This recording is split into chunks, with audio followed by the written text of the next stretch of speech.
What is up, trainers and viewers? Hopefully y'all are having a good morning, afternoon, evening, and or night. It's Raging Mimikyu bringing you the Defenders tier list, which I will be doing alongside one of my friends, Quackneek. What's up, Quackneek? I'm good. I'm good. How are you? I'm doing fine. I'm really excited to do this to get other people's opinions on the units within this game. Are you sure you're not doing this just to trigger the community? You know what? We always triggered the community. I'll trigger anyone who uses yo, if you're using Scorch Shield, you're out of here. You're gone. You're gone. Get the fuck out of here. You're already throwing. At this point, if you're running Scorch Shield and Defender, you might as well just not even watch this video. Actually, don't watch this video. You might actually learn something, nerd. Alright, without further ado, let's get started. Alright, first up is Greedent. So let's talk about Greedent for a little bit. So let's see, we got the moves of Belch, Bullet Seed. I already forgot the other fucking two items because I don't run this moves. Covette, and oh great. What's the one? I already forgot what the other one is. I know one's Covette. See, I just know one's Covette. Covette and the other one's fucking I don't know, man. It spits out berries, bro. Yeah, it's the berry one. Yo, we're terrible. That's how much you hate this character. That's how much I hate this character, and that's how much he doesn't know as much about this character. This character is, I don't know. In my opinion, I feel like this character has fallen off compared to most of our tournament. It's not bad, but it ain't that great either. So some items that I've probably seen the most right on this Pokemon would have to be attack weight, Ao's Cookie, triggering Score Shield, and I hate you people. I hate every Greedent player, bro. But yeah, those are the items I'd say I see the most. Honest opinion, I'd say the moveset I like the most is the one where it spits berries and then spits them back at you with Bullet Seed. I think that's like my quote-unquote favorite moveset from this Pokemon. I think I'm currently like the best one to go with Greedent because you can stop Bullet Seed like midway. So like, because Bullet Seed, how it works is that you could activate it. It like shoots quickly and then it slowly, like the attack rate slowly goes down and down based on how many berries you have. But you could stop it midway, use the other ability that gets all the berries back, and then refire it again back out. So it almost becomes like an infinite loop. Yeah, exactly. Like I don't think it's like shit. I still hate this Pokemon, not gonna lie. But like I don't think it's shit. I just think it's fallen off. But like the damage it puts in a 1v1 situation, like this thing versus like say an attacker all arounder, more often than I find that Greedent actually does hold up its own. But again, it's fallen off a bit, so I don't really rate it that high up. So D tier. It's not really a defender. I'd call this more of an all-arounder, to be completely honest, because like I don't think it's got any moves that like can defend your goal zone or your teammates. Like in all honesty, that's my opinion. What do you think? Yeah, I mean the only move it has CC wise would be Tackle and Covette. Quite literally, I don't think Belch has CC anymore. If it did, then they got rid of it. Because when it first released, I think, if I'm not mistaken, it did have Stun as well. But ever since now, Greedent got nerfed as well with the whole hindrance resistance and not the unstoppable. So it definitely cuts it down a lot to what its usage rate once was. For sure. Yeah. Oh, by the way, I had to look it up while we were doing this. The move is Stuffed Cheeks. I thought that was Stuffed Cheeks ability. I thought that was yeah. What's the ability called then? Like the ability is called Cheek Pouch. Oh. Which, to be fair, they both sound the same. They both have the word cheek in it. So they both are very similar. So like big butt cheeks. Anyway, so yeah, that's pause. That's Greedent in a nutshell, and that no pun intended, by the way. Anyway, next up we got Snorlax. So Snorlax, with the moveset you typically want to run, you're going to be running a block set with Heavy Slam, or you're going to be running Flail and Yawn. If you mix those two, you might as well just say you threw the game. Gonna be completely honest with you. Recommended items, depending on what moveset you run, you can go Weakness Policy, Attack Weight, and Focus Band maybe, if you're going for like a attacking build with the Flail. If you want to go with the defending build, you can go like Ao's Cookie, Focus Band, and maybe like I don't know, maybe Buddy Bear. You could probably go with that, I'd say.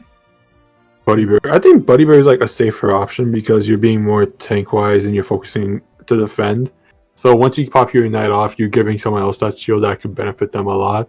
And you have another shield on top yourself that you're healing upon of, since your Unite does heal you to like I believe, back to 75% HP, if not 60%, which is a lot.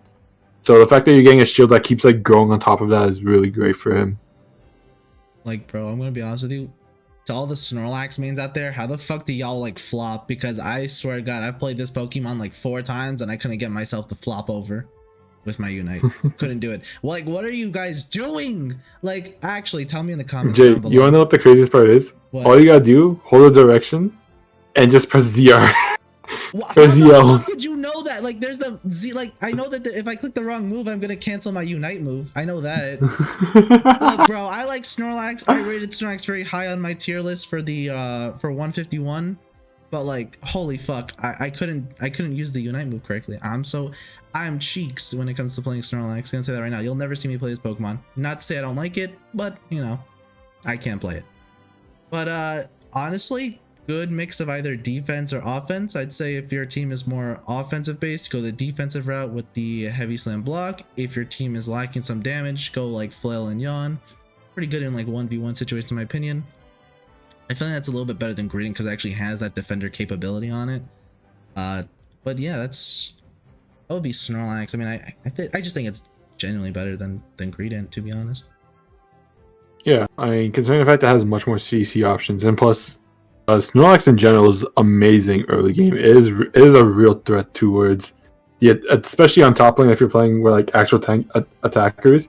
Even on bottom lane, I'd say it's really good too, and it's very viable to like stun opponents, get heavy damage off of them, because you don't have to evolve this mon too. So already it's off the rip having high attack stat in comparison to like someone if you're running like Machop or I don't know, like a Meryl, even like all those type of options. Like Snorlax can delay you for a very long time in my opinion, but the late game it does kind of fall off a bit because you don't do too much damage, but yes, you get the attention, but you can also get shredded pretty easily if your stuff is on cooldown.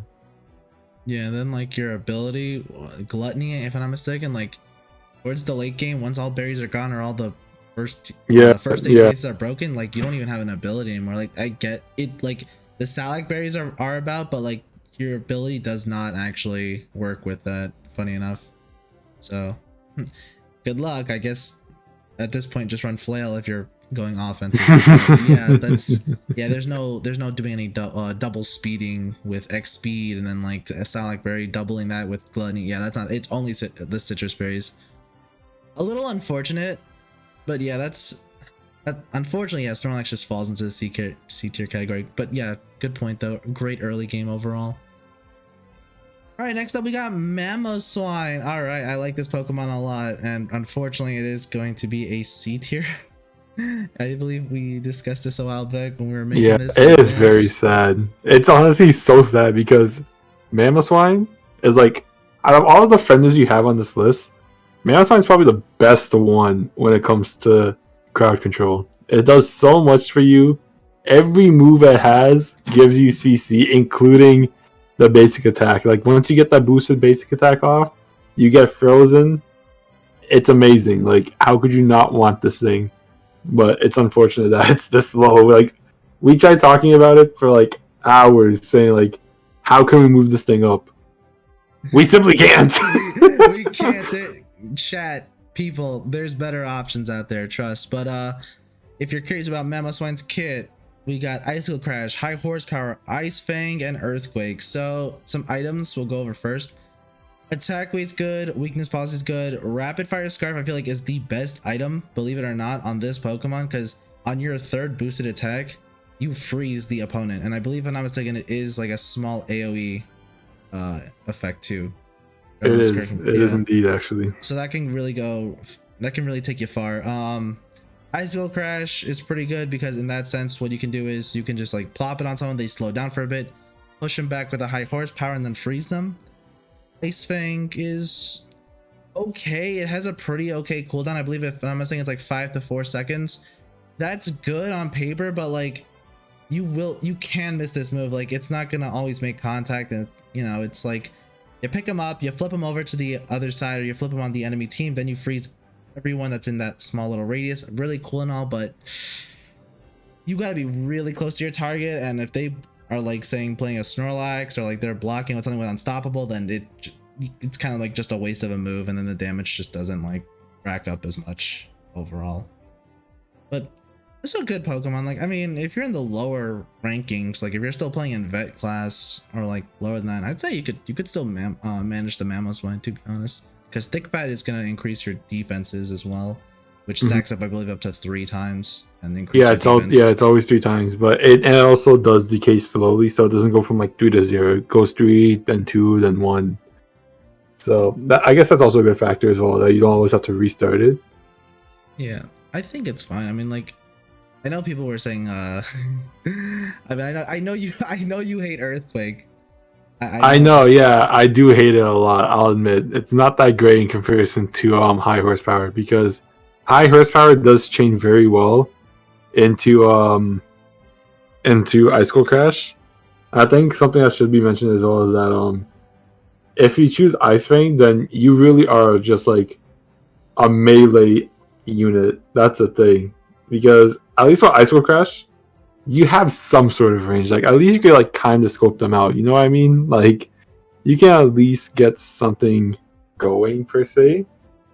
Like, you can have like a bit of like a close in to like close the gap basically against attackers. Like, you have to like completely chase them down or like burn an eject button, because Ice Cold Crash does slow you down once you get hit by it.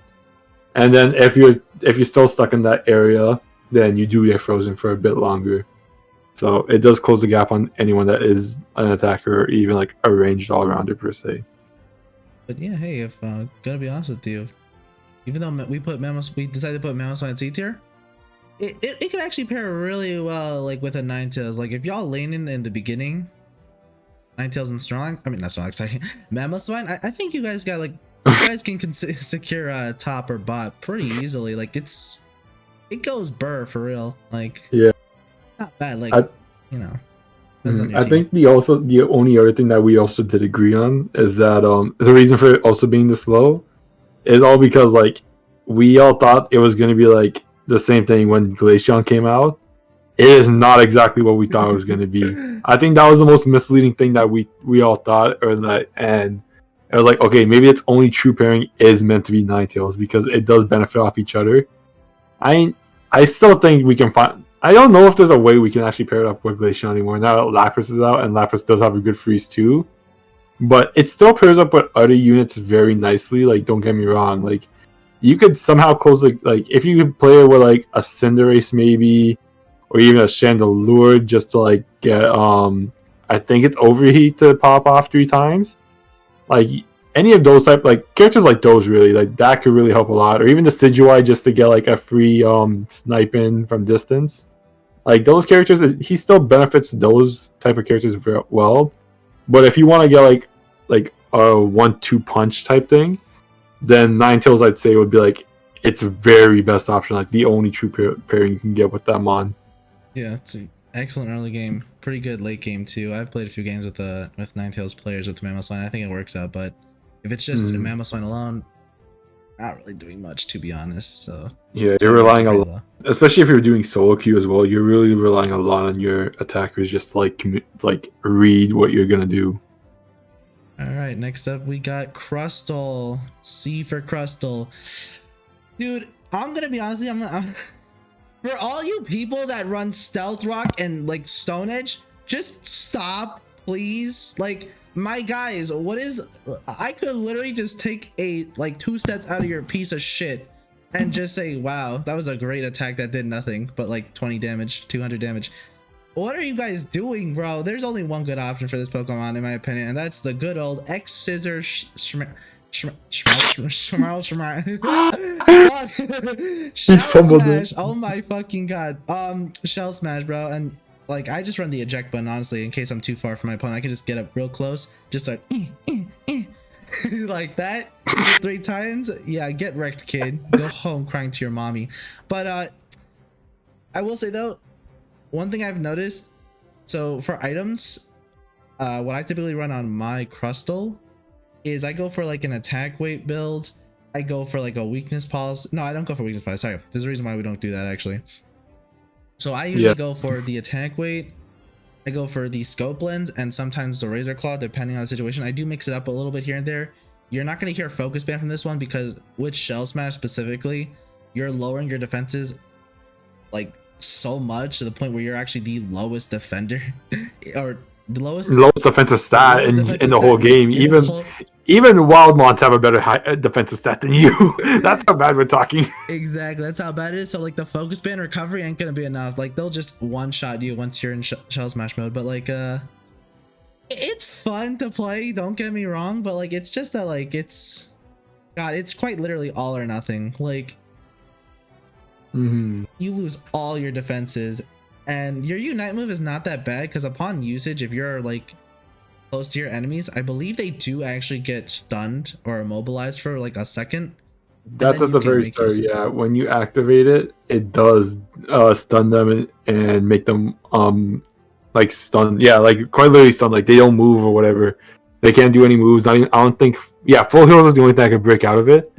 But besides that, I think going back with Stout Rock, actually, I would say Duraludon's Stout Rock is actually much better in comparison to Crystal's Stout Rock because one, Duraludon's one is invisible, so you can't tell where it is, and two, Duraludon's one also has multi charges and it can also stun as well, which is probably much better than just Crystal's doing only damage and not slowing people down and stunning them. Yeah, so like it's a good unit. I just don't think it falls into the meta if you're ranking up high tiers. You could probably try it if you're playing with some friends or something, but I think just to finish off Crystal as well, like finish talking about it, X Scissor is a very big hit or miss as well because by all means, yes, the stun, if you get all 3 hits on them, the stun lasts like maybe 3 seconds, 2 seconds. It's a very long stun, but you can still, but like what's it called? If you don't get the crits, the damage is very underwhelming because like X Scissor is meant to have like a hiding critical chance. The biggest problem about this is that I'm not sure if they give it back to him yet, but though Crystal has no crit rate, which is the biggest issue regarding that. So if you don't run like a Scope Lens or Razor Claw, then yeah, you are doing very underwhelming damage throughout the whole game playing X Scissor Crystal. So it's at least very essential that you bring one of the two, either Scope Lens or Razor Claw, just to make sure that X Scissor does crit. Otherwise, you are doing absolutely nothing, my guy, besides CCing and running around beheaded. Yeah, I kid you not. I once got like all my stacks in the attack weight and had my crits. Alright, no, I don't know if I have my crits or not. But when I actually did get like 3 opponents in there, my total score at the end of the game was quite literally like 20k. I was like saying, but all my X's were hitting. Like, what the fuck? Excuse me, was I just not getting crits or something? But like, that's exactly it, because if you don't run at least one crit item, you're not getting any crits, because I think Crystal's crit rate is still back down to 0. They didn't give it back to him yet, as far as I'm aware of. Quite literally hit or miss with this Pokemon, honestly. But yeah, that's gonna do it for the C tier category. Let's move on to B tier with okay, well, you know, listen, honestly, hey. Look, I'm gonna be honest, before making this video, I literally considered this Pokemon to be fucking, like, what is it, D tier? No, you put it C. You put it C. I put it C. Okay, I thought it was a C tier mon. Because my opinion for that was mainly because it's more of a 1v1 Pokemon. But I mean, like, it does have its moments to shine. I will not lie. Actually, for anyone who played when T-Tar came out, holy fuck, that shit was crazy. T-Tar bad. So T-Tar went fucking on like its initial release, like unreal. I had to play with one of my friends, like Taitoki, and he was a Slowbro main. His Scald and me playing Cinderace, both of us being range attackers, we needed 2 Pokemon to kill this motherfucker. Like, that's how bad it was. Like, unreal. But yeah, let's go over Slowbro for a little bit. So your moves are going to be Amnesia, Scald, Telekinesis, and Surf. You can go both routes, to be honest. Both are pretty good. You can go the Scald Amnesia set, which in other words, you're just being a dick and like you're immortal, and that's fantastic and all. Or you can go like a CC route. You can go with Surf and Telekinesis and reel in your opponents, and like maybe your team will just like gangbang it, like like yeah, fuck. That's gone, like pretty much. Like I hate Surf, bro. Surf is annoying as hell, but I also hate Scald when it's being used against me, to be honest. But yeah, it's not a bad then it's not a bad pick compared to what we've currently been talking about. But items, you know, I actually didn't think that far ahead with items. I definitely think Focus Band is good. Ao's Cookie has some spotlight into it. What do you think?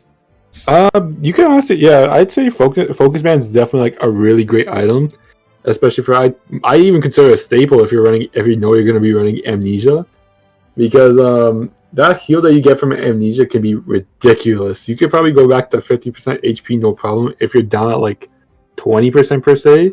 And not only that, if that Focus Band procs as well just at the right time, you combine it, you're basically back at like almost full health, if not like 75-80% HP back, which is phenomenal. Item wise, continue on with that. You could, I think Buddy Berry is definitely another staple as well, because that Unite move is probably the best Unite move, one of the best Unite moves in the whole game, if I'm honest with you. Just completely being able to single out one opponent, stopping them from the tracks, and giving a shield to someone else that benefits it to even use their Unite move, and they could double stack on that, can be a really great thing. For a third item, I'm not sure. You could go. It's pretty like controversial. Like you could go special attack specs. You could go Ao's Cookie.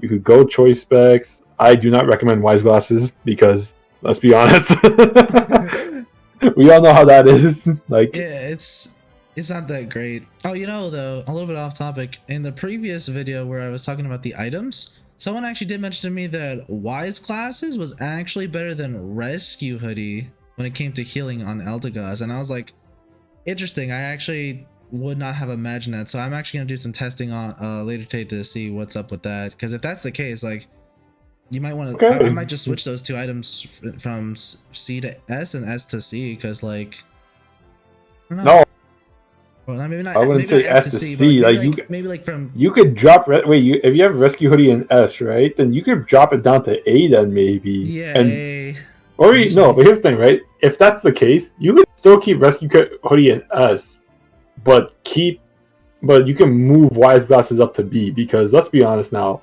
that Silk Spoon came out, you could buff it to B, no problem. Yes, for Wise Glasses, but that's all it's benefiting. Like if it's just benefiting Eldegoss in that way, and it doesn't really benefit too many of the special attackers in other cases, then yeah, I'd rather take Silk Spoon any other day of the week. Yeah, it's gonna be interesting to see how that goes. I can't wait to try that out. Yeah, but going back to finishing off Slowbro, I'd still say like it's still a great early mon. It can carry out its loadout throughout the rest of the game. Fantastic Unite move. You can literally cancel out any other Unite move in the game other than another Slowbro, because actually no, I'm not sure if you could cancel another Slowbro. I've yet to try that. If Slowbro uses a Unite move on someone else, and then you decide, and you as a Slowbro Unite as Slowbro, I'm not sure how that's gonna work. But besides that, like level 4 evolution 2, meaning you get moves at 4 and 6, and then Unite at 9. That's pretty great as well, if I'm honest. So it definitely helps out the early game. But yeah, CC is definitely great. And if it wasn't for me, Slowbro would still be in B tier, because I had to persuade this guy so much just to get it out of C tier. But like, if you're playing Slowbro, just one final remark. Look at your enemy's team. Try like familiarizing yourself with both movesets. If you see that your opponent's team is going to be is mostly attacker based with physical damage, go Scald. Otherwise, you might as well just go Surf at that point, to be honest. That's a great point. Keep an eye on that. Like that's why I think for this Pokemon you should actually take time to master both the sets.